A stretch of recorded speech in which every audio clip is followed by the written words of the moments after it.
हर हर महादेव सभी भक्तों को। आप सभी भक्तों का स्वागत है शिव भक्ति सागर में। भगवान भोलेनाथ और माता पार्वती की कृपा आप और आपके समस्त परिवारजनों पर सदैव बनी रहे। भगवान शिव आपका कल्याण करें और माता पार्वती आपका मार्गदर्शन करें। बोलिए हर हर महादेव। आप सभी भक्तों को भगवान शिव के महाशिवरात्रि की हार्दिक शुभकामनाएं। आज महाशिवरात्रि का पर्व है। महाशिवरात्रि का पर्व फाल्गुन मास के कृष्ण पक्ष की चतुर्दशी तिथि पर मनाया जाता है। फाल्गुन माह के कृष्ण पक्ष की चतुर्दशी तिथि पर पहली बार भगवान शिव ज्योतिर्लिंग के रूप में प्रकट हुए थे और इसे महाशिवरात्रि के रूप में मनाया गया था। इस दिन भगवान शिव और माता पार्वती की पूजा की जाती है और भगवान शिव अपने भक्तों की सभी मनोकामनाओं को पूर्ण करते हैं। वैसे तो प्रत्येक मास में शिवरात्रि मनाई जाती है जिसे मासिक शिवरात्रि कहा जाता है, लेकिन फाल्गुन माह के कृष्ण पक्ष की चतुर्दशी तिथि की शिवरात्रि का विशेष महत्व माना गया है। फाल्गुन माह के कृष्ण पक्ष की चतुर्दशी तिथि को महाशिवरात्रि के नाम से जानते हैं। महाशिवरात्रि का पर्व शिव भक्तों के लिए बेहद ही खास महत्व रखता है। इस दिन भगवान शिव जी की विशेष पूजा अर्चना और अभिषेक किया जाता है। शास्त्रों के अनुसार इस दिन भगवान भोलेनाथ की पूजा प्रदोष काल में 4 प्रहर की जाती है। महाशिवरात्रि का अर्थ है शिव की रात। महाशिवरात्रि भगवान शिव के प्रति अपनी भक्ति और श्रद्धा प्रकट करने का एक विशेष अवसर माना जाता है। एक पौराणिक कथा के अनुसार फाल्गुन माह के कृष्ण पक्ष की चतुर्दशी तिथि पर पहली बार भगवान शिव ज्योतिर्लिंग के रूप में प्रकट हुए थे और इसे महाशिवरात्रि के रूप में मनाया जाता है। आसान शब्दों में कहें तो भगवान शिव के निराकार से साकार रूप में अवतरण की रात्रि को ही महाशिवरात्रि कहा जाता है। महाशिवरात्रि के दिन व्रत रखा जाता है और भगवान शिव के शिवलिंग की पूजा की जाती है। महाशिवरात्रि के दिन सुबह जल्दी उठकर ब्रह्म मुहूर्त में ही स्नान कर लें और फिर व्रत का संकल्प लें। इसके बाद भगवान शिव और माता पार्वती की पूजा करें। साथ ही इस दिन भगवान शिव और माता पार्वती को वस्त्र अर्पित करें। महाशिवरात्रि पर सुहागिन महिलाएं श्रृंगार का सामान माता पार्वती को अर्पित करें। साथ ही इस दिन महाशिवरात्रि के अवसर पर भगवान भोलेनाथ को भांग, बेलपत्र, धतूरा जरूर अर्पित करें। साथ ही इस दिन पूरे शिव परिवार को यानी गणेश भगवान, भगवान कार्तिकेय और भगवान शिव और माता पार्वती और नंदी महाराज को भी वस्त्र जरूर अर्पित करें। महाशिवरात्रि के दिन भगवान शिव को पंचामृत से स्नान कराकर ओम नमः शिवाय मंत्र से पूजा करनी चाहिए। इसके बाद रात्रि के 4 प्रहर में भगवान शिव की पूजा करनी चाहिए और अगले दिन प्रातःकाल ब्राह्मणों को दान दक्षिणा देकर व्रत का पारण करना चाहिए और व्रत रखकर भगवान शिव के व्रत कथा का श्रवण व पाठन अवश्य करना चाहिए। इससे भगवान शिव की कृपा प्राप्त होती है और माता पार्वती का आशीर्वाद मिलता है, जिससे भक्त के जीवन की सभी समस्याएं दूर हो जाती हैं। तो प्रिय भक्तजनों, आज हम इस वीडियो में श्रवण करेंगे महाशिवरात्रि पर सुनी जाने वाली भगवान शिव की कथा। तो आप सभी भक्तजन इसे बड़े ही श्रद्धा और प्रसन्न चित्त मन से श्रवण कीजिएगा। बोलिए श्री उमापति शंकर भगवान की जय। इस दिन भगवान शिव जी की पूजा के साथ साथ शिव परिवार के सभी सदस्यों की उपासना की जाती है और इस व्रत के प्रभाव से व्यक्ति काम, क्रोध, लोभ, मोह आदि बंधन से मुक्त हो जाते हैं तथा व्यक्ति की सभी तरह की मनोकामनाएं पूर्ण होती हैं और व्यक्ति दीर्घ आयु, आरोग्य तथा संतान, धन आदि की प्राप्ति करता है। मान्यता है कि का व्रत भोलेनाथ को अत्यंत ही प्रिय है तथा यह व्रत बहुत ही प्रभावशाली है। प्रिय भक्तगणों, भगवान शिव का ध्यान करते हुए आइए श्रवण करते हैं व्रत कथा। ओम नमः शिवाय।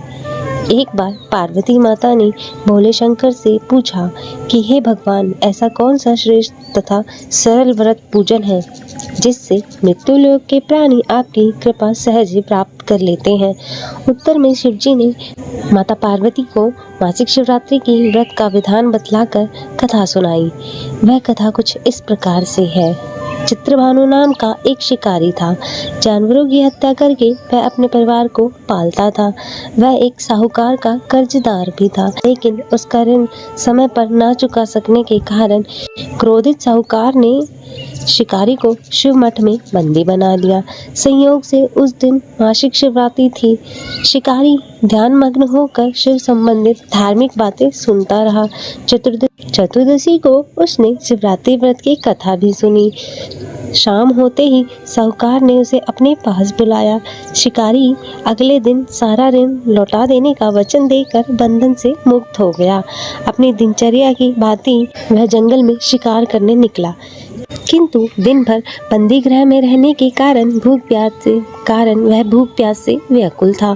शिकार खोजता हुआ वह बहुत दूर निकल गया। जब अंधकार हो गया तो उसने विचार किया कि रात जंगल में ही बितानी पड़ेगी। वन में एक तालाब के किनारे बेल के पेड़ पर चढ़कर रात बिताने का इंतजार करने लगा। बेल के वृक्ष के नीचे एक शिवलिंग था जो बेल के गिरे हुए सूखे पत्तों से ढका हुआ था। शिकारी को उसका पता नहीं चला। पड़ाव बनाते समय जो उसने टहनियाँ तोड़ी वे संयोग से शिवलिंग पर गिर गई। इस प्रकार दिन भर भूखे प्यासे शिकारी का व्रत भी हो गया और शिवलिंग पर बेल पत्ते भी झड़ गए। एक प्रहर की रात्रि बीत जाने के बाद गर्भवती हिरनी तालाब के पास पानी पीने पहुंची। शिकारी ने धनुष पर तीर चढ़ाकर ज्यों ही प्रत्यंचा खींची, हिरनी बोली, हे शिकारी, मैं गर्भवती हूँ, शीघ्र ही प्रसव करने वाली हूँ। तुम एक साथ दो जीवों की हत्या करोगे जो कि ठीक नहीं है। मैं बच्चे को जन्म देकर शीघ्र ही तुम्हारे समक्ष प्रस्तुत हो जाऊंगी। तुम मुझे मार लेना। शिकारी ने प्रत्यंचा ढीली कर दी और हिरनी जंगली झाड़ियों में लुप्त हो गई। प्रत्यंचा चढ़ने तथा ढीली करने के समय कुछ बेल के पत्ते अपने आप ही टूटकर शिवलिंग पर गिर गए। इस प्रकार उससे अनजाने में ही प्रथम पहर का पूजन भी संपन्न हो गया। लेकिन कुछ देर बाद एक और हिरनी उधर से निकली। शिकारी की प्रसन्नता का कोई ठिकाना ही नहीं रहा। समीप आने पर उसने धनुष पर बाण चढ़ाया। तब उसने देखा हिरनी ने विनम्रता पूर्वक निवेदन किया कि हे शिकारी, मैं थोड़ी देर पहले ही ऋतु से निवृत्त हूँ, काम आतुर विरह हूँ, अपने प्रिय की खोज में भटक रही हूँ। अपने पति से मिलकर मैं शीघ्र ही तुम्हारे पास आ जाऊंगी। शिकारी ने उसे भी जाने दिया। 2 बार शिकार को खोकर उसे चिंता हो गई। रात्रि के आखिरी प्रहर बीत रहा था। इस बार भी धनुष से लगकर कुछ बेल के पत्ते शिवलिंग पर जा गिरे तथा दूसरे प्रहर का भी पूजन संपन्न हो गया। तब एक हिरनी अपने बच्चों के साथ उधर से निकली। शिकारी के लिए यह स्वर्णमयी अवसर था जिसे वह नहीं खोना चाहता था। उसने धनुष पर तीर चढ़ाने में देर न लगाई। वह तीर छोड़ने ही वाला था कि हिरनी बोली, हे शिकारी, मैं इन बच्चों को इनके पिता के हवाले कर लौट आऊंगी। इस समय मुझे मत मारो। शिकारी हंसा और बोला, अच्छा, सामने आए शिकार को छोड़ दूं? मैं ऐसा मूर्ख नहीं हूँ। इससे पहले मैं 2 बार अपना शिकार खो चुका हूँ। मेरे भी बच्चे भूख प्यास से व्यग्र हो रहे हैं।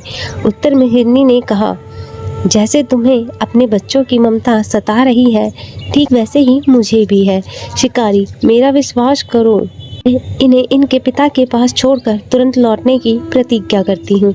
हिरनी का दुखी भरा स्वर सुनकर शिकारी को उस पर दया आ गई और उसने उस हिरनी को भी जाने दिया। शिकार के अभाव में तथा भूख प्यास से व्याकुल होकर शिकारी अनजाने में ही वृक्ष पर बैठा बेलपत्र तोड़कर नीचे फेंकता जा रहा था। जब भोर होने को हुई तो एक हष्ट-पुष्ट मृग उसी रास्ते में आया। शिकारी ने तो सोच लिया था कि इस शिकार को वह अवश्य ही करेगा। शिकारी की तनी हुई प्रत्यंचा देखकर वह मृग शिकारी से बोला, शिकारी, तूने मुझसे पूर्व आने वाले 3 हिरन तथा छोटे बच्चों को भी मार डाला है, तो मुझे भी मारने का कष्ट करो ताकि मुझे उनके वियोग में एक भी क्षण दुख न भोगना पड़े। मैं उन हिरनों का पति हूँ। यदि तुमने उन्हें जीवन दान दिया है तो मुझे भी कुछ क्षण का जीवन देने की कृपा करो। मैं उनसे मिलकर कुछ ही समय में तुम्हारे समक्ष उपस्थित हो जाऊंगा। मृग की बात सुनते ही शिकारी के मन में पूरी रात की घटना का चक्र घूम गया।